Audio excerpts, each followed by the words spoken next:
Started. All right, ladies and gentlemen, welcome to the Daily Power Parsha. I am your host, Rabbi Ari, and it is great to study Torah with you. So this week we have a new Torah portion, and the portion is Eikev. Eikev. So once again, in the book of Deuteronomy, it's Moses speaking to the people, and he is, shocker, I know you weren't expecting this, encouraging them in the ways of Judaism, in the way of Torah and mitzvot, etc. I'm going to share my screen with you. And we're going to read some verses together. Oh, wow. We're going to read some verses together. Take a look at Eikev. If you want to know how to spell Eikev, there you go. That's one way in English to do it. Eikev in Hebrew is Ayin Kuf Bet, which I'm highlighting right here, which is going to come into importance very, very soon. So, Moses is speaking, and it will be, I'm just going to start from the beginning of the portion, and it will be, because you will heed these ordinances and keep them and perform them, in other words, the mitzvot, so because of this, that the Lord your God will keep for you the covenant and the kindness that he swore to your forefathers. So basically, Moses is saying that when y'all do what you need to do, God is going to do what he needs to do. Hence the covenant, right? Covenant means a deal. Two parties make a deal. You do this, I do that. God says, you do such and such, go in my ways, etc., and I'll hook you up. I'll give you all the blessings that I promised. But there's some magic in the Hebrew. All of this is the way it's translated and understood on the surface. But there's a much deeper understanding here, and it gets back to the name of the portion, which is Eikev. Eikev is translated here as because. Because you will heed the ordinances, etc., therefore, or thereby you will get the blessings. Eikev means because, but it also means if you revowelize, in the Hebrew, you don't really spell out the vowels, you really use the consonants. So the letters in Hebrew, ayin, kuf, bet, Eikev, could also be read as Eikev. Eikev. What is Eikev?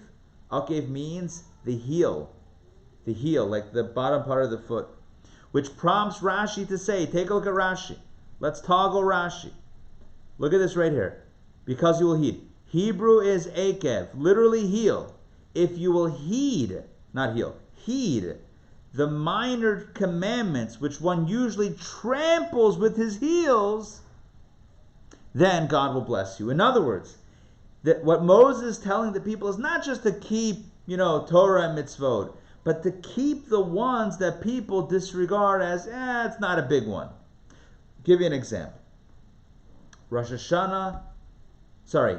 Hearing the shofar on Rosh Hashanah, oh, that's a big one. Yom Kippur, oh, it's a big one. Lighting the Hanukkah menorah, oh, big one. Eating matzah, having a seder on Passover, yeah, that's a big one. What about saying Shema every morning before the third hour of the day, which right now is around 9:30? Maybe not, right? Whatever. If I remember, I'll get around to it. What about, I don't know, we can come up with 1,000 of them, right? But we know, like, helping support good causes and giving share to the poor, that's big. But what about the small stuff? So what is Moses, according to Rashi's commentary, what is Moses really telling the people? Not just if you keep the mitzvot, then God's going to hook you up, but if you keep the ones, even the ones that are minor, the ones that seemingly are a little, that people usually trample with their heels, then you get the blessings. In other words, let me give you a modern way of expressing this. God is in the details, the small details, the everyday stuff that sometimes we think, it's not that important. Does it really matter if this, that, or the other? Or next time I'll do it. It's the small stuff that really defines the relationship that we have with God. And to give you just a human example, it's nice to remember your loved one on their birthday or on an anniversary, but if that's the extent of the relationship, only on the big days, oh yeah, on Mother's Day I get you a card, but otherwise I have no connection, right? If our only connection is on the big days, what I would call the Hallmark days, the monetized days, the card days, then that's not really going to make a solid relationship. Or let's put it, instead of the negative, let's do the positive. The positive spin, or the positive angle, would be that it's when we do the little things that we really bolster and build a strong relationship. It's the everyday, do a little thing for the other, a little word, a little action, a little thought, a little sensitivity, a little, the little things that we do are what really create the relationship. A relationship is not built only on big things. That's a relationship that's usually not so strong, but at least on the anniversary, there's a dinner or something. That doesn't create a relationship. So the same thing is true with God. Moses is telling us, don't just do the big stuff. I mean, do the big stuff also, but it's also the little things. It's the little things that build our relationship with God. God is in the details. Okay, make sense? All right. Now, what happens if we do this stuff? Oh, wait, let me toggle Rashi off. Rashi, we love you, but it's easier to read it without. So, and then what will happen? Oh, look at the blessings. He will love you, and he will bless you, and he will multiply you, and bless the fruit of your womb, and the fruit of your soil, your grain, your wine, your oil, the offspring of your cattle, and the choice of your flock, in the land which he swore to your forefathers to give you. You shall be blessed above all peoples. There will be no sterile man or barren female among you or among your livestock. And the Lord will remove from you all illness and all of the evil diseases of Egypt, which you knew he will not set upon you. In other words, the plagues won't befall you, but he will lay them upon all your enemies. Okay, got to make sure to get that one in. All right. And you shall consume all the peoples which the Lord your God gives you. You shall not spare them, nor shall you worship their gods, for that will be a snare for you. And will you say to yourself, these nations are more numerous than I, how will I be able to drive them out? So Moses says once again, don't worry, you shall not fear them. You shall surely remember what the Lord your God did to Pharaoh and to all of Egypt, the great trials that your eyes saw, the signs, the wonders, the mighty hand, the outstretched arm, etc. So will the Lord your God do to all the peoples you fear. Okay, don't be afraid, etc., etc. Okay, here we go. Very interesting verse. And the Lord your God will drive out those nations from before you. This is referring to the nations inhabiting the land of Canaan that the Jewish people are going to settle. So the Lord will drive out these nations from before you little by little. You will not be able to destroy them quickly, lest the beasts of the field outnumber you. So what we find here is it's an interesting message, taking out of this context and apply it to all of us in our lives. That sometimes when we have to, because this is all symbolic of kind of rooting out negativity. I mentioned before that we have Kabbalah explains we have 7 character traits, starting from Chesed, ending in Malchut, 7 emotions, 7 midot, 7 character traits that could either be good or not so good. In other words, you could have healthy love and good love, or you could have unhealthy obsession and whatever. You could have healthy discipline or unhealthy hatred and anger and rage. So you have a healthy version of all of these kind of emotional qualities and an unhealthy version. And the deeper spiritual drama at play here is the notion of conquering the 7 nations, means conquering the 7 negative forms of our personality, of our character traits, and replacing them with the holy versions. But what's interesting here is that as the Torah, as Moses attests to, the process is going to be slow. It's going to be little by little, right? Sometimes when we get inspired spiritually, we jump all in, and we might end up biting off more than we can chew. So in life, in spiritual progress as in life, it's the slow and steady that wins the race. It's not about winning a race actually, but it's about It's about progress. It's about getting there. And the idea is, if we're, a big campaign, huge campaign, that's it. Today, I'm going to be a tzaddik. Today, I'm going to be a perfectly righteous. Take it slow. Take it slow. Work on one thing at a time. Work on one inner character trait at a time. In other words, what I'm using is these verses that speak about the ancient, approach of the Jewish people to the land of Israel, understood in Kabbalah and Hasidic philosophy, Chabad philosophy. It's a personal message. It's a personal drama. It's how do we approach the stuff in our lives that needs fixing? And the answer is one item at a time. Don't take on too many projects. We know what multitasking looks like, right? Multitasking sometimes ends in you're juggling too many balls. Some of them are going to fall. So the safer way of doing it is little by little, one at a time. Work on one quality, work on one area of your life that needs to be worked on, and optimize that, and then move on to the next. Okay, so that's some advice from the ancient approach of the Jewish people. Oh yeah, Donna asked, you shall be blessed above all peoples. Yeah, I think that's what it means, the idea of chosen, which doesn't necessarily always mean better. It's not a judgment of better, even though above certainly implies that. It means rather chosen for a specific mission and chosen for a specific task. And, part of that is the Jewish mission, which includes the 613 mitzvot, and it also includes being a light into the nation. So I think maybe that's kind of the indication there. Above all peoples mean kind of like leading the charge, which we know historically. We had a course that we taught, I don't know, it's hard to remember time now, but the course that we taught called Judaism's Gifts to the World, where we spoke about all these wonderful universal values and how they originated in Judaism. So, in Torah and Judaism. So, that's the way I understand it. Once again, back inside, the Moses really encourages us to not keep around any idolatrous stuff. The graven images of their gods you will burn with fire. You shall not covet the silver or the gold that is upon them and take it for yourself, lest you be ensnared by it. So the idea is that idolatry is such a temptation. If you keep it around as, it's like a memento, it could end up in sucking us into idolatrous practices. Okay, all of that is the first part of our discussion. Now let's continue. Moses does some recalling, and there's a very important verse over here.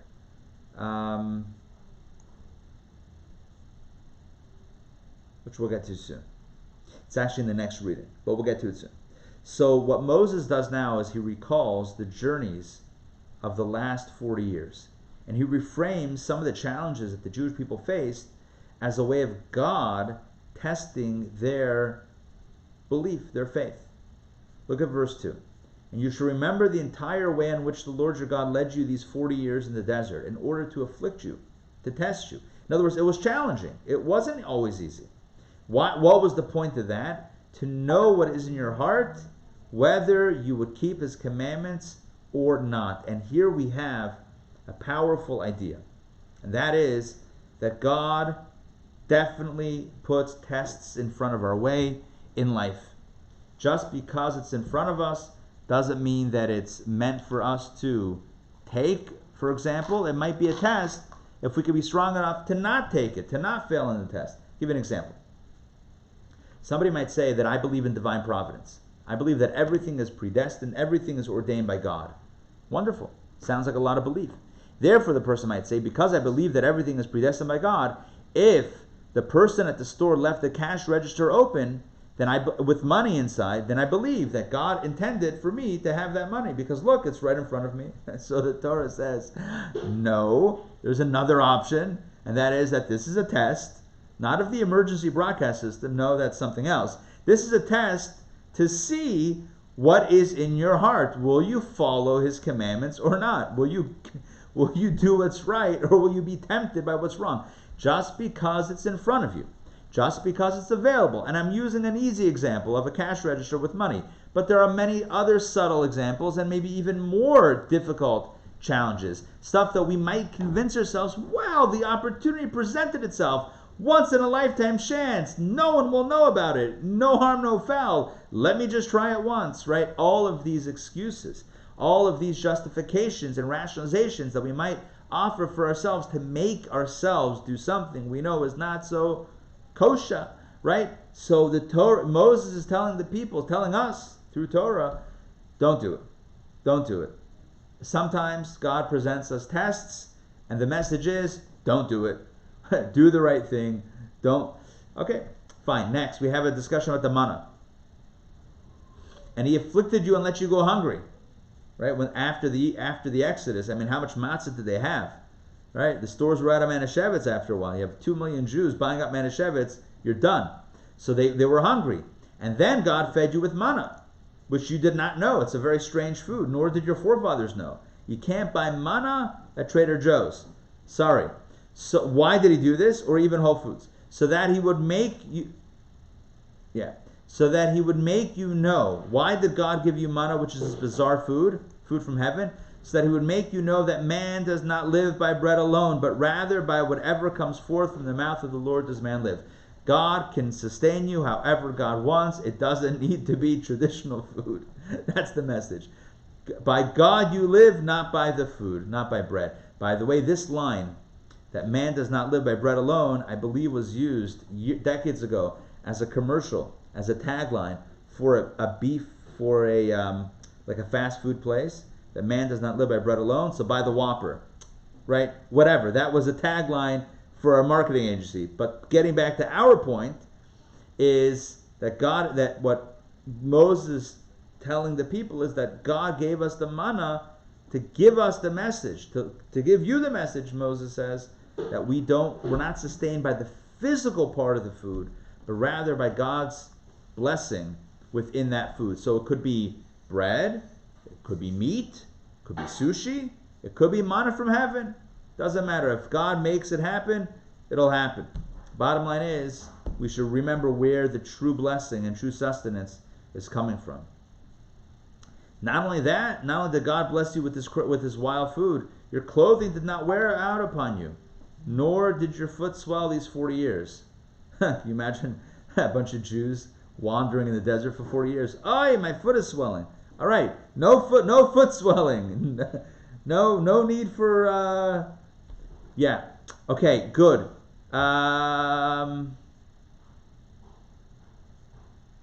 Yeah. Oh, and here's a mitzvah that we do hopefully every day. And you will eat and be sated, and you shall bless the Lord. Right? That's the mitzvah of the blessing after a meal. After you eat and are satisfied, then you shall give thanks. You shall bless the Lord your God for the good land that he has given you. This becomes the source for the blessing after a meal that we say after we eat. And it's true when we eat a meal with bread, even other meals. There's always a blessing after the food that we eat. The rabbis, this is biblical, the rabbis added a blessing before we eat also. So the biblical mitzvah is the blessing after we eat. The rabbinic one is also before we eat. Okay, so we have a blessing sandwich when we're eating our sandwich, before and after. Second reading, which is for Monday, which is for today. Yeah. Moses says, be careful. When you go into the land, things might be so good, you forget God. This is a theme that also repeats itself. Look at this, verse 12. Lest you eat and be sated, we just talked about that, and then build good houses and dwell therein, and your herds and flocks multiply, and your silver and gold increase, the market's doing well, and all they have increases, and here's the problem. Then your heart will grow haughty, and you forget the Lord your God, who had brought you out of the land of Egypt and your house of bondage. Don't forget where you came from, Moses says. Don't forget your roots. Don't forget God who led you through that great and awesome desert in which there were snakes, vipers, and scorpions, and drought, where there was no water, who brought water for you out of solid rock, who fed you with manna in the desert, which your forefathers did not know, in order to afflict you. We just had that before. But to test you, to benefit you in your end. And you will say, but rather you will forget this, and you will say, my strength and the might of my hand, that has my strength and the might of my hand is that has accumulated this wealth for me. There's a word missing there. Whatever. Anyway, Moses is saying, be careful that you don't fall into this trap of thinking that you're a self-made man, a self-made woman, a self-made person, that you don't need, who needs God anymore? The market's doing well. Who needs God? I got a nice house and a nice palm tree and a nice date tree and a nice olive grove. Things are great. Who needs God? Who needs to pray? Life is going well. Don't make that mistake, says Moses. But you must remember the Lord your God, for it is He that gives you the strength to make wealth, in order to establish His covenant, which He swore to your forefathers, as it is today, as is this day. And bottom line is, Moses says, don't get too high with the highs and forget about where the blessings are coming from. Take things for granted, etc., etc. Remember where it comes from. Okay, one more point that I want to mention, because there's so many beautiful details in what we just read. But one, I think we'll end with this verse right here. Describes the desert that the Jews traveled through. Describes it as with various adjectives. So let's do it in the English. Number one, the desert was great. Number two, it was awesome, but awesome here means fearful. So there's great, big or grand. Then you have awesome, which really means fearful. And then there were snakes, vipers, scorpions, and then a drought without water. Okay. The Rebbe, the Lubavitcher Rebbe, in an epic exposition, talk on this verse, explained how this verse takes us through the process of a person losing their spiritual footing and falling into a negative place. And it begins, how do we lose our spiritual identity? How do we lose our spiritual compass? It all begins by thinking of the world, the desert, the world, materialism, other stuff that's not so meaningful as great. We become impressed by it. Oh, wow, look at that. That looks interesting. That looks amazing. Wow, we become impressed by it. Once we become impressed by it, then we can start becoming, we can feel less than because of what others say. Let's maybe let's paint it in a very Jewish context. This is true in any context, but let's paint it in a Jewish context. It's no surprise, it's no shock, or it's no nothing new that I'm telling you that the Jewish people are a minority in the world. All right, we're a minority. We're a minority of a minority. We're a point something. We're a fraction of a percent of the world population. 9 billion people, and we're 15 million. It's like tiny amount. So how do we stay proud Jews that are committed to our uniqueness and not ready to just let it go and assimilate? So we have to resist that temptation to assimilate and just be, part of the melting pot like everyone else. How do we do that? We have to understand how we get into that losing our identity in the first place. It all begins by thinking of the world as being great, become impressed, and then we become self-conscious about it. We become, oh wow, no one's doing what I do. I feel embarrassed, right? So first thing is you give it a lot of credence. Wow, look at that, and then you're like, oh shoot, what am I doing? I don't want to be the Jewy person. I don't want to. I'm in the airport in the morning and I need to pray. So I'm going to wrap tefillin and everyone's going to look at me. I'm going to look funny. That makes me feel uncomfortable. I'm going to be the one that asks for the kosher meal, back when people would fly. Like, what? That sounds uncomfortable. So first, step one is of the descent. This is charting the descent. Step one is we think of the world as bigger than it really is, or like we become impressed, and then we become self-conscious. We become embarrassed. We become afraid of the desert, of the world, and then snakes, and then vipers, and then scorpions, various types of negativity. We become snakes as the venom is hot, which the Rebbe says means that we become passionate about worldly matters, and I forget what vipers are, but scorpions means then the venom of scorpions are cold, which means that we become cold and apathetic and cynical to Jewish things. and then there's drought, and then we're thirsty, we're searching for meaning, and there's no water. We don't even know where to look anymore because we're so disconnected from our roots that we know we're missing something, and we can't even remember what we're missing. We became so consumed by the world, and the world says, oh no, you don't need anything like that, any Judaism or spirituality. We got all this stuff. And so we said, all right, I'm in. And then we realized that it didn't work for us, and we were empty inside, and we're thirsty, but there's no water. We don't even know where to look. The good news is there's always a chance. There's always a way back. And how does that happen? It happens with step one. Don't be so impressed with the world. It's like the Rebbe once said, the whole world condemns and criticizes Israel. Human rights violations. The UN, the United Nations, has never criticized a nation more than the state of Israel, which is shocking when you think about the state of human rights in countries bordering Israel. And again, that just because others are worse doesn't mean that everything is perfect.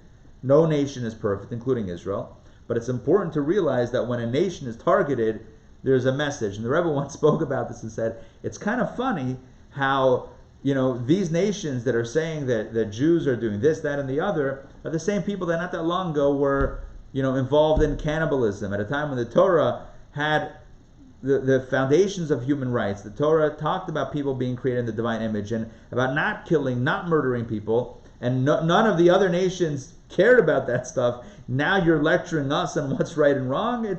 First thing is to not be so impressed, right? Don't be so like, oh wow, that's how you do things. So maybe take it easy. Be confident in who you are. Be proud of who you are. Don't become so in Yiddish, Hebrew Yiddish we would say, don't become so nispal. Don't become so like, just because someone said something else. Take it easy. All right. Let them gain. Let them do the way they do. You do the way you do. They do they. You do you. So what are you getting so impressed by? So number one, it all begins with this. They're not so great. Take it easy. Take it easy. It's like we have our way of doing things. What the world's way is so much better. Everyone's so happy. Seriously. People say, oh, it's archaic. Oh, Torah, it's archaic. Everyone's happy. Everyone's doing well. Everyone's life is great. Come on. Who are you kidding? You're telling me that this is not working. Your system's working. I mean, come on. Anyway, the first step is not so great. And if it's not so great, then nothing to be afraid about, nothing to be so excited about, nothing to be cynical about, and you'll find meaning. You won't have the drought. Hope that made sense. I'm trying to do justice to in my opinion, a very profound exposition on this verse in Deuteronomy, chapter 8, and hopefully it's coming through in the compressed context that we have for this discussion. So what's the bottom line? What's the bottom line of this last point is, be confident and be proud of who you are. Yes, you can be happy for others and you can, it's fine. We live in a world and we're good neighbors. But never feel inferior, never feel small, never feel like, well, they're big or they're right and I'm small and I'm wrong. Don't put yourself in that place. Be confident with who you are. You have nothing to worry about.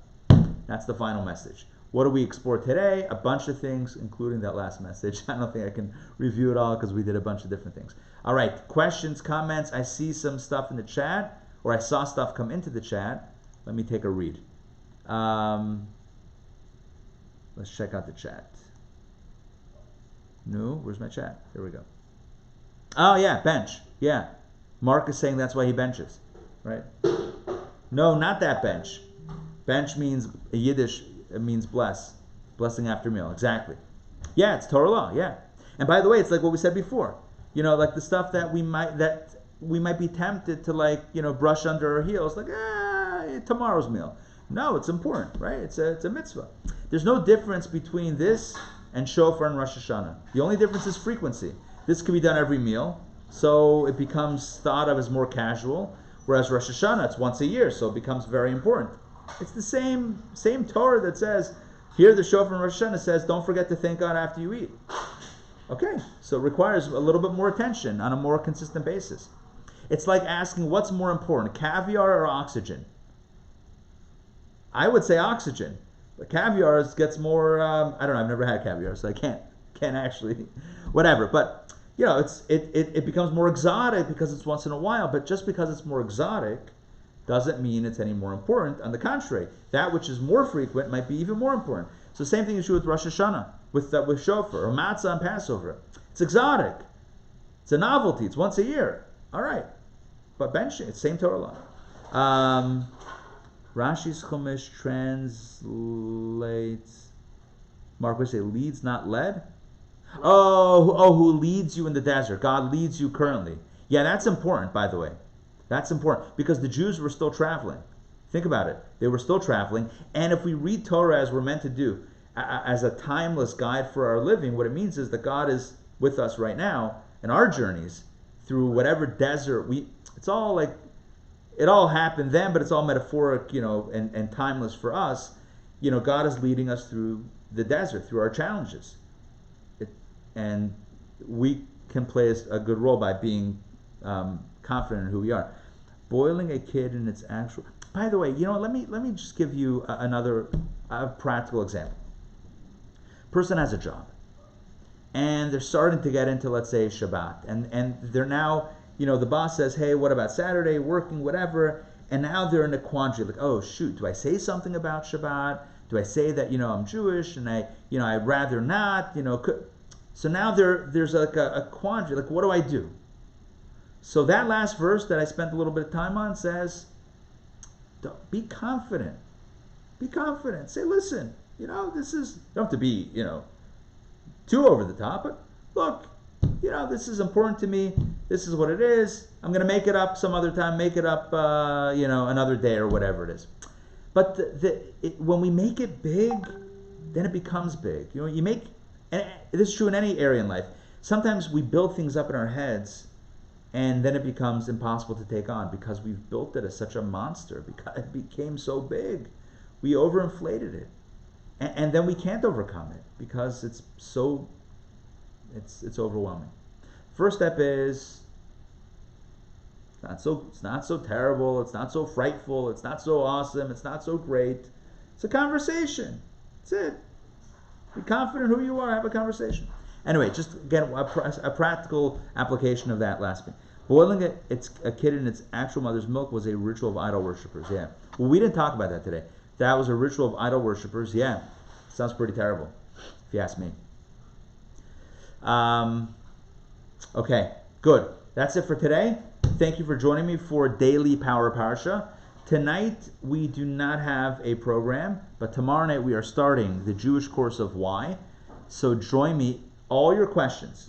Bring your questions. I have 50 questions we are going to explore. 50 of the most popular questions that I've been asked about Judaism, Jewish culture, Jewish tradition, Bible stories. Top 50 questions about Judaism and Jews we're going to address, plus questions that you bring to the table. No holds barred, no questions no questions off limits. Join us tomorrow night, 8 p.m., Tuesday night, August 4th, for the Jewish course of Why. All right, that's it for today. See y'all soon. Take care. Have a wonderful day. Great to study together.